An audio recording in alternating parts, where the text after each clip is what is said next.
ठोकर खा जाने होगे तम पे भग में बाणे होगे कान पड़ा लिया जोग ले लिया धूड़ा पर ठिकाने होगे ठोकर खा जाने होगे। इस वीडियो में तुम देख सकते हो जैसा कि बताया जा रहा है कि ये आदमी 5 साल से बैठा नहीं है, सोया नहीं है, और इसके पैर की स्थिति को तुम देख सकते हो, ये कैसा सड़ गया है। और ये किस लिए कर रहा है? ये कर रहा है इसलिए कि ऐसा करने से इसको भगवान के दर्शन हो जाएंगे, ऐसा लोगों का कहना है।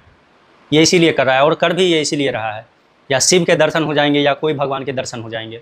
तो मेरा इस वीडियो से 4-5 सवाल है। पहला ये, क्या भगवान ऊपर में बैठा हुआ कोई व्यक्ति है जिससे तुम्हारा दर्शन हो सकता है?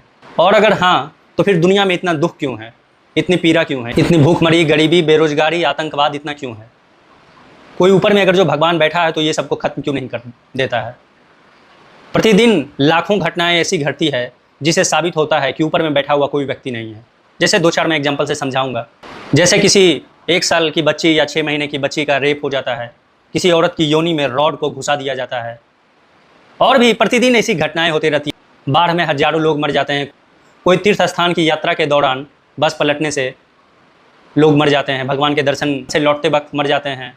और भी तुम्हारा जीवन भी तो यही बताता है कि भगवान नहीं है। तुम भी तो दिन रात कोसते रहते हो ज़िंदगी को, कितना दुख है। तो प्रतिदिन लाखों करोड़ों घटनाएं ऐसी घटती है जिससे ये पता चलता है कि ऊपर में बैठा हुआ कोई व्यक्ति नहीं है जिसको तुम भगवान कहते हो। अगर जो ऊपर में कोई बैठा हुआ व्यक्ति है तो जब 6 महीने की बच्ची का रेप होता है तो वो रोकता क्यों नहीं है? या 6 साल की बच्ची के योनि में जब रॉड को घुसा दिया जाता है तो वो रोकता क्यों नहीं है? तो तुम बोलोगे नहीं, जो जैसा करता है उसको सज़ा मिलती है।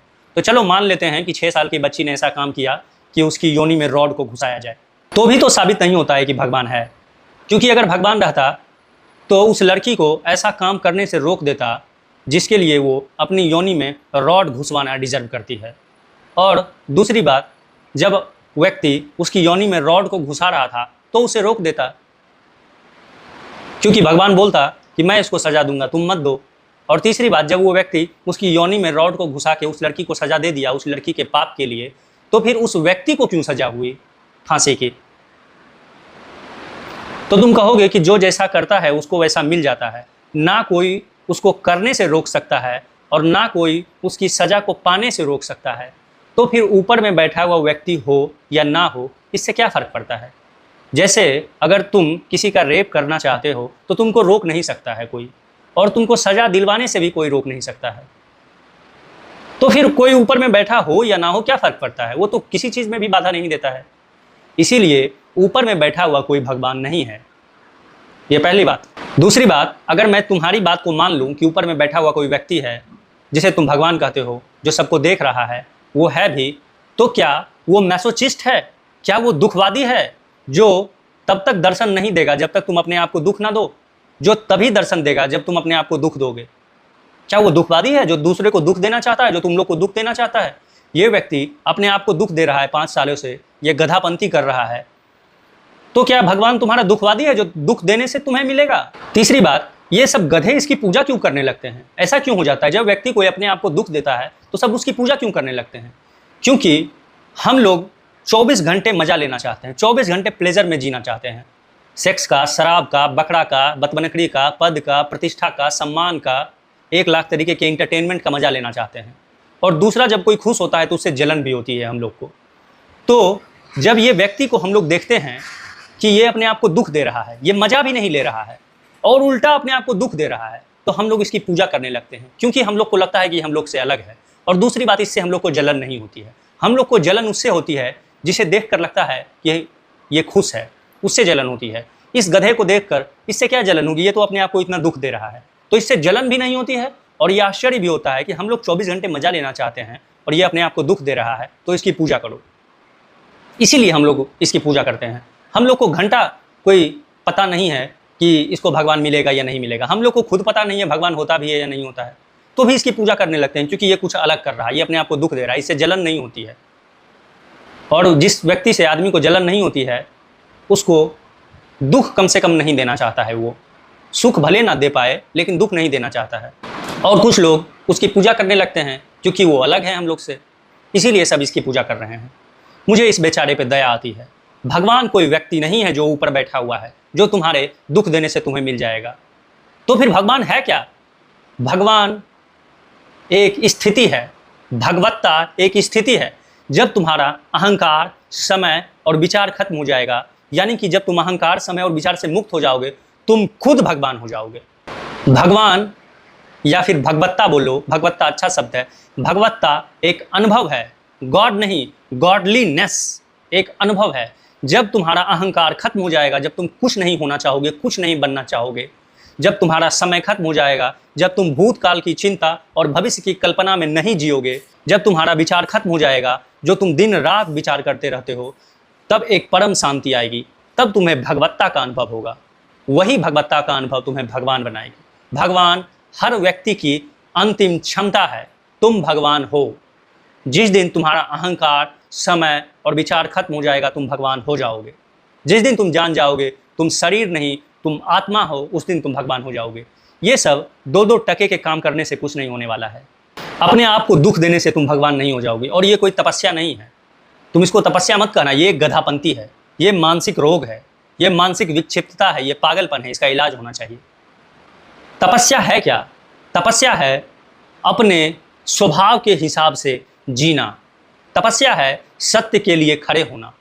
तपस्या है जो तुम करना चाहते हो उसको करना, भले पूरी दुनिया तुम्हारे खिलाफ क्यों ना हो जाए। तुम अगर अपने स्वभाव में जियोगे तो हो सकता है कुछ लोग तुम्हारे खिलाफ हो जाएंगे, तब भी तुम अपने स्वभाव से मत हटना। स्वधर्मे निधनम श्रेया पर धर्मो भयावह।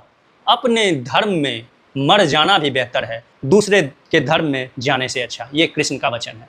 यहाँ धर्म से क्या मतलब है? यहाँ धर्म से मतलब है स्वभाव का। जो तुम करना चाहते हो वही करो, चाहे उसके लिए कोई कीमत तुम्हें चुकानी पड़े, चाहे उसके लिए तुम्हें जान क्यों ना देनी पड़े। यही तपस्या है। तुम जो करना चाहते हो वो करोगे, कुछ लोग तुम्हारे खिलाफ हो जाएंगे, कुछ लोग तुम्हें पागल कहेंगे, फिर भी तुम उसको करते रहना, छोड़ना मत ये लोगों के कहने से। ये तपस्या है। ये तुम पैर साले 5 साल से हम खड़ा हैं तो कांटे पे लेटे हैं, धूप में खड़ा है तो पानी नहीं पिए हैं, 10 दिन से 25 दिन से खाना नहीं खाएं, ये सब तपस्या नहीं है भाई। ये सब शरीर को सताना है। हाँ, ये सब किसी और कारण से किया जा सकता है। ये जो उपवास है इसके अलग कारण थे और ये सब अलग तरीके से किया जा सकता है। लेकिन वो व्यक्ति जिसको समझ है वो अपने आप को सताने के लिए नहीं किया जा सकता है। इस मेथड का उपयोग किया जा सकता है अपनी चेतना को जगाने के लिए, अहंकार, समय और विचार से मुक्त होने के लिए। लेकिन 99.99% लोग जो ये सब करते हैं वो गधे होते हैं। उन्हें कोई पता नहीं होता है, वो बस अपने आप को सताते हैं लोगों का अटेंशन पाने के लिए, लोगों का ध्यान पाने के लिए, अहंकार को मजबूत करने के लिए। ऐसे गधे अभी भी लाखों में मौजूद हैं। तो ये सब छोड़ो, ये सब से तुम कभी खुश नहीं हो पाओगे। अपने को सताने से कोई व्यक्ति कभी आनंदित नहीं हो सकता, कभी तुम्हें भगवान के दर्शन नहीं। भगवान कोई ऊपर में बैठा हुआ व्यक्ति है ही नहीं जिससे तुम्हारे दर्शन होंगे। भगवान तुम खुद हो। हर व्यक्ति की अंतिम स्थिति है भगवान होना, हर व्यक्ति की क्षमता है भगवान होने की। तो ये सब गधापंती बंद करो और ये सब का समर्थन भी बंद करो। हम लोग बस दुखी आदमी का समर्थन, खुश आदमी से तो हम लोग को जलन होती है। एक बात तुमने नोटिस किया है, हम लोग बुद्ध पुरुष से नहीं जलते हैं। हम लोग शिव, कृष्ण, मोहम्मद, गौतम बुद्ध, महावीर, ये सब से नहीं जलते हैं। क्यों? क्योंकि हम लोग को लगता है ये दुखी है। ये लोग ना प्रतिदिन नई नई लड़कियों से सेक्स करते हैं, ना शराब पीते हैं, ना बकरा खाते हैं, ना इज्जत बनाते हैं, ना बड़े पद पे बैठते हैं, ना पूरी दुनिया में प्रतिष्ठा कमाना चाहते हैं, ना 1 लाख तरीके के इंटरटेनमेंट का मजा लेना चाहते हैं, ना बदबनकड़ी करना चाहते हैं, और भी हजारों प्लेजर हैं। ये सब में ये लोग पढ़ते ही नहीं हैं। तो हम लोग को लगता है ये दुखी आदमी है, ये बुद्ध, ये महावीर, ये सब दुखी आदमी हैं। ये बस इज्जत बनाने के लिए ऐसे कर रहे हैं। हम लोग को लगता है इनका भी मन दिन रात नई नई लड़कियों से सेक्स करने का करता होगा, शराब पीने का करता होगा, बकरा खाने का करता होगा, स्वादिष्ट खाना खाने का करता होगा, बदबनकड़ी करने का करता होगा, इज्जत पद प्रतिष्ठा बनाने का करता होगा, 1 लाख तरीके के इंटरटेनमेंट का मजा लेने का करता होगा। लेकिन ये अपने आप को रोके हुए हैं, जैसे हम लोग अपने आप को रोकते हैं। हम लोग ये विश्वास कर ही नहीं सकते हैं, ये हम लोग के लिए असंभव है मानना कि कोई आदमी का मन ही नहीं करता है ये सब करने का। हम लोग बस 2 ही स्थिति जानते हैं, एक भोग और दूसरा त्याग। मतलब एक भोग में पड़े रहना, दिन रात सेक्स, शराब, बकरा में पड़े रहना, और दूसरा जबरदस्ती अपने आप को रोकना, सप्रेस करना, दमन करना। हम लोग तीसरी स्थिति को जानते ही नहीं है कि कोई व्यक्ति ऐसा हो सकता है जिसका मन ही ना करता हो, क्योंकि जो जान लिया परम आनंद को वो ये सब छोटे मोटे चीज़ों में पड़ेगा ही नहीं। जो जान लिया कि ये सब में सुख है ही नहीं, वो ये सब में पड़ेगा ही नहीं। जो परम आनंद को जान लिया वो ये सब कचरे में पड़ेगा ही नहीं। वो उसको दिखाई पड़ गया कि ये सब कचरा है, और जिसको दिखाई पड़ जाता है ये सब कचरा है, उसे छोड़ने की जरूरत नहीं पड़ती है, अपने आप छूट जाता है। हैं? जैसे तुम लोग कहते हो कि ये 1 करोड़ छोड़ दिया तो उसकी इज्जत करो, हैं? वो भी अपने आप अकड़ के घूमता कि देखो हम अरबों रुपया पे लात मार के चले आए हैं, अब मेरी इज्जत करो, देखो हम इतने बड़े त्यागी हैं। इसका क्या मतलब है? इसका मतलब है कि अभी भी उसके लिए रुपया बहुत मायने रखता है। वो बहुत दर्द से छोड़ा है, वो छोड़ना नहीं चाहता था, वो छोड़ा इज्जत बनाने के लिए। मन अभी भी है उसका वही, वो इसलिए छोड़ दिया कि मेरी इज्जत करो, देखो हम कितना बड़ा त्यागी हैं। लेकिन जो बुद्ध पुरुष होते हैं वो छोड़ते नहीं है, उनसे छूट जाता है। उनको पता चल जाता है कि ये सब में सुख है ही नहीं। जिस दिन तुम्हें पता चल जाएगा कि ये सब में सुख है ही नहीं, सेक्स, शराब, बकरा, बदबनकड़ी, पद, प्रतिष्ठा, इज्जत, 1 लाख तरीके के इंटरटेनमेंट, ये सब में सुख है ही नहीं, उस दिन तुमको छोड़ना नहीं पड़ेगा बहुत कष्ट से, उस दिन अपने आप छूट जाएगा। और ये कब पता चलेगा? जब तुम ध्यान को जानोगे, जब तुम मेडिटेशन को जानोगे, जब तुम अहंकार, समय और विचार से ऊपर उठ जाओगे, उस दिन तुम्हें पता चल जाएगा कि ये सब में सुख है ही नहीं। ये सब क्षण भंगुर सुख है जो क्षण में खत्म हो जाता है। ये सुख भी एक तरीके का दुख है। ये सुख 100% दूसरे पे निर्भर करता है। इस सुख को पाने के लिए दूसरे को गुलाम बनाओ, या तो व्यक्तियों को या वस्तुओं पे पकड़ बनाओ, हमेशा दूसरों के सामने भिखमंगे बने रहो।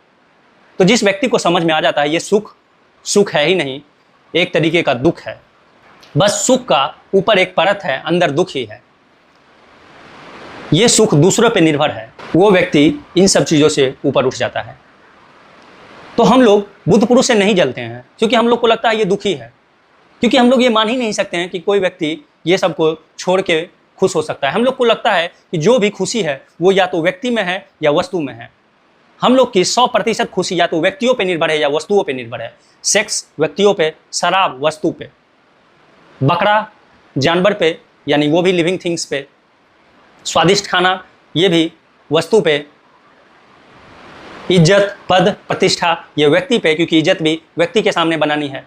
जब व्यक्ति तुमसे नीचा रहेगा तभी ऊपर बैठने में मजा है। तो पद भी व्यक्तियों पे निर्भर ही करता है। अगर दुनिया में कोई आदमी रहे ही नहीं, तुम अकेले रहो और तुम राष्ट्रपति बन जाओ, तो तुम्हारा राष्ट्रपति बनने का कोई मूल्य रह ही नहीं जाएगा, क्योंकि कोई व्यक्ति है ही नहीं।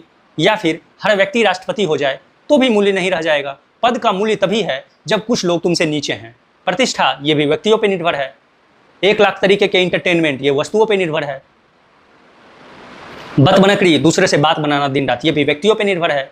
तो हम लोग का 100% सुख या तो व्यक्तियों पे निर्भर है या वस्तुओं पे निर्भर है। तो हम लोग इस बात को मान ही नहीं सकते हैं कि कोई व्यक्ति या वस्तु पे बिना निर्भर हुए आनंदित हो सकता है। इसीलिए हम लोग बुद्ध पुरुष से नहीं जलते हैं। इसीलिए उसको अगरबत्ती दिखा देते हैं मरने के बाद। जब तक जिंदा रहता है तब तक तो उस पर गुस्सा आते रहता है, क्योंकि वो हम लोग के न्यस्त स्वार्थ पे चोट करता है। वो सच बोलता है और सच बोलने से झूठे लोगों को दुख होता ही है। इसलिए जब तक बुद्ध पुरुष जिंदा होते हैं हम लोग चप्पल जूते की बरसात उस पर करते हैं। कुछ लोग ही बुद्ध पुरुषों को समझ पाते हैं। 90% से ज़्यादा लोग बुद्ध पुरुषों के खिलाफ ही रहते हैं। मरने के बाद अगरबत्ती दिखा देते हैं कि अबे तू मर ही गया है, अब अगरबत्ती दिखा देते हैं, क्योंकि गिल्ट भी होता है एक मन में, अंतरात्मा में, कि ये व्यक्ति अच्छा था। और दूसरा, उसे जलन भी नहीं होती है क्योंकि वो किसी भी प्लेजर का मजा नहीं लेता था। इसीलिए हम लोग जो है दुखी आदमी की पूजा करते हैं, क्योंकि उससे हम लोग को जलन नहीं होती है। जो हम लोग को लगता है खुश है, हालांकि है दुखी ही, हम लोग को लगता है कौन खुश है? जो सेक्स, शराब, बकरा, इज्जत, पद, प्रतिष्ठा, 1 लाख तरीके के इंटरटेनमेंट, बदबनकड़ी का मजा लेता है, हम लोग को लगता है ये खुश है। उससे जलन होती है, उसको मार देने का मन करता है जलन के कारण। हालांकि है वो भी दुखी, लेकिन हम लोग को ये समझ कहाँ। यहाँ परम आनंदित वही है जो अहंकार, समय, विचार से ऊपर उठ गया हो, जो काम यानी कामना यानी डिजायर, काम, क्रोध, लोभ, मोह से ऊपर उठ गया हो, वही व्यक्ति सिर्फ खुश है। एक लाइन मुझे इस पे याद आ रही है, चाह गई चिंता मिटी मनवा बेपरवाह, जिनको कछु ना चाहिए से ही साहन के साह। यहाँ पे वही खुश है जिसको कुछ नहीं चाहिए जिंदगी में। लेकिन हम लोग को ये समझ आ ही नहीं सकता। हम लोग मर जाएं लेकिन समझ नहीं आएगा। हम लोग को लगता है वो खुश है जिसके पास गाड़ी है, बंगला है, बैंक बैलेंस है, हर आदमी उसको सलाम करता है, जहाँ जाता है सब ऑटोग्राफ लेता है, वही खुश है। और बुद्ध पुरुष कहते हैं life is a strange business, happy is the man who is nothing. ये जिडू कृष्णमूर्ति का कथन है, वो भी बुद्ध पुरुष है। वो कहते हैं कि यहाँ पे खुश वो है जो कुछ भी नहीं है, यानी कि वो जो अंदर से खाली है। और हम लोग कहते हैं वो खुश है जिसके पास सब कुछ है, जिसके पास इज्जत है, पद है, प्रतिष्ठा है, गाड़ी है, बंगला है, बैंक बैलेंस है, प्रतिदिन नई नई लड़कियों से सेक्स करता है, शराब पीता है, बकरा काट कर खाता है, स्वादिष्ट खाना खाता है, 1 लाख तरीके के इंटरटेनमेंट का मजा लेता है, बड़े पद पे है, पूरी दुनिया उसको सलाम करती है। हम लोग को लगता है ये खुश है। और खुश वो है जिसको ये सब नहीं चाहिए। हाँ, जिसको ये सब नहीं चाहिए उसकी पूजा हो सकती है, उसकी प्रतिष्ठा हो सकती है, लेकिन उसको उससे कोई लेना देना नहीं। उसको तुम गाली दो या प्रतिष्ठा दो, वो दोनों में एक समान रहता है। हम लोग गाली दो, गुस्सा हो जाते हैं, गोली मारने के लिए तैयार हो जाते हैं, प्रतिष्ठा करो, फूल जाते हैं। तो यहाँ पे वो खुश है जो डिजायर से ऊपर उठ गया है, जो कामनाओं से ऊपर उठ गया है। इसीलिए अगर तुम्हें जलना भी है किसी से, हालांकि जलना तो किसी से चाहिए ही नहीं, क्योंकि जिस व्यक्ति के अंदर जेलसी है वो कभी खुश नहीं रह सकता, लेकिन तुम फिर भी कहते हो कि हमको बिना जलन के नींद ही नहीं आती, तो तुम जलो उससे जो परम आनंदित है। तुम जलो गौतम बुद्ध से, तुम महावीर से, तुम शिव से जलो, कृष्ण से जलो, ओशो से जलो, जीडू कृष्ण मूर्ति से जलो, अगर जो तुम्हें जलना ही है तो। ये लोग परम आनंदित हैं। लेकिन तुम्हें लगता है जो बॉडी बना लिया है, या जो लड़की प्रत्येक लड़के का लिंग खड़ा करवा देती है, सेक्सुअली एक्साइट कर देती है, हर लड़का उससे सेक्स करना चाहता है, उससे हम जलेंगे। लड़का उससे जलेगा जो प्रतिदिन नई नई लड़कियों से सेक्स करता हो, 1 लाख तरीके के मजा लेता हो। तो ये सबसे जलने की कोई जरूरत नहीं भाई, ये सब पे दया करो। ये सब भी दुखी है, जैसे तुम दुखी हो, जैसे मैं दुखी हूँ, वैसे ही ये लोग भी दुखी हैं। लेकिन हम लोग को कौन समझाए? तो इस वीडियो में मैं यही कहना चाहूँगा कि ये ऐसे गधे लोगों को इज्जत मत दो, क्योंकि तुम्हारे इज्जत के कारण ये लोग और अपने आप को दुख देते हैं। तुम जितना इसको इज्जत दोगे वो ये अपने आप को उतना ही दुख देगा, क्योंकि आदमी का अहंकार ऐसा है कि वो अहंकार के लिए अपने आप को मार भी सकता है, अहंकार के लिए कोई हद तक जा सकता है। तो तुम जितनी इसकी इज्जत करोगे, ये उतना ही दिन ये खड़ा रहेगा और अपने पूरे शरीर को सड़ा लेगा। तो इस गधे पे दया करो। और ऐसा नहीं कि ये हिंदू धर्म में ही ऐसे हैं, प्रत्येक धर्म में ऐसे हैं। मैं किसी धर्म को टारगेट नहीं कर रहा हूँ, मैं किसी भी धर्म का नहीं हूँ, धर्म एक ही है। धर्म ये सब है भी नहीं, ये सब संप्रदाय है, हिंदू मुस्लिम सिख ईसाई, ये सब तरीका है उस धर्म तक पहुँचने का जो एकमात्र धर्म है। और वो धर्म है जब तुम्हारा अहंकार समय और विचार खत्म होगा, तभी तुम उस धर्म को जानोगे। उस धर्म का कोई नाम नहीं है और वही एकमात्र धर्म है। ये सब तरीका है, हालांकि ये सब तरीका भी दूषित हो गया है, खराब हो गया है। तो इस वीडियो से यही कहना चाहूँगा मैं कि ऐसे लोगों को प्रोत्साहित मत करो, इसको इज्जत मत दो, ताकि ये अपने शरीर को और सड़ा सके। और ऐसे भगवान नहीं मिल सकता है। भगवान मिलने का एक ही उपाय है, तुम भगवान बन जाओ। और तुम तभी भगवान बनोगे जब तुम्हारा अहंकार समय और विचार खत्म हो जाएगा, जब तुम ध्यान की गहराई में जाओगे। यही एकमात्र तरीका है भगवान को जानने का। भगवान को जानना है तो भगवान तुम हो जाओ। तुम जब तक नहीं मिटोगे तब तक वो नहीं हो सकता है, जब तक तुम हो वो नहीं हो सकता है। यानी कि जब तक तुम्हारा अहंकार है तब तक वो नहीं हो सकता है। जिस दिन तुम्हारा अहंकार मिटेगा उस दिन वही होगा, जिस दिन तुम मिटोगे उस दिन वही होगा। और वही भगवान है, वही भगवत्ता है, वही एकमात्र अनुभव है परम आनंद का। इसीलिए जागो, जागने का नाम ध्यान है। होश को संभालने की कोशिश करो, ध्यान को जानने की कोशिश करो। मैं भी दुखी हूँ, मैं भी ध्यान को जानने की कोशिश कर रहा हूँ। ध्यान को जानने का मतलब है अहंकार समय और विचार से ऊपर उठना, 24 घंटे होश को जगाए रखने की कोशिश करना। तुम्हारे मन में क्या चल रहा है, कब क्रोध उठा, कब लोभ उठा, कब सेक्स उठा, ये सब को देखते रहो। ये सब पे अपने ध्यान को लगाओ। बुद्ध पुरुष कहते हैं कि धीरे धीरे ध्यान को समझते समझते आदमी एक दिन उसी ऊंचाई पे चला जाता है जिस ऊंचाई पे बुद्ध पुरुष हैं, जिस ऊंचाई पे बुद्ध पुरुष चले गए हैं। इसीलिए हम लोग भी ध्यान को जानने की कोशिश करेंगे, परमानंद को जानने की कोशिश करेंगे। आज के लिए इतना ही, मिलेंगे अगले वीडियो में। धन्यवाद।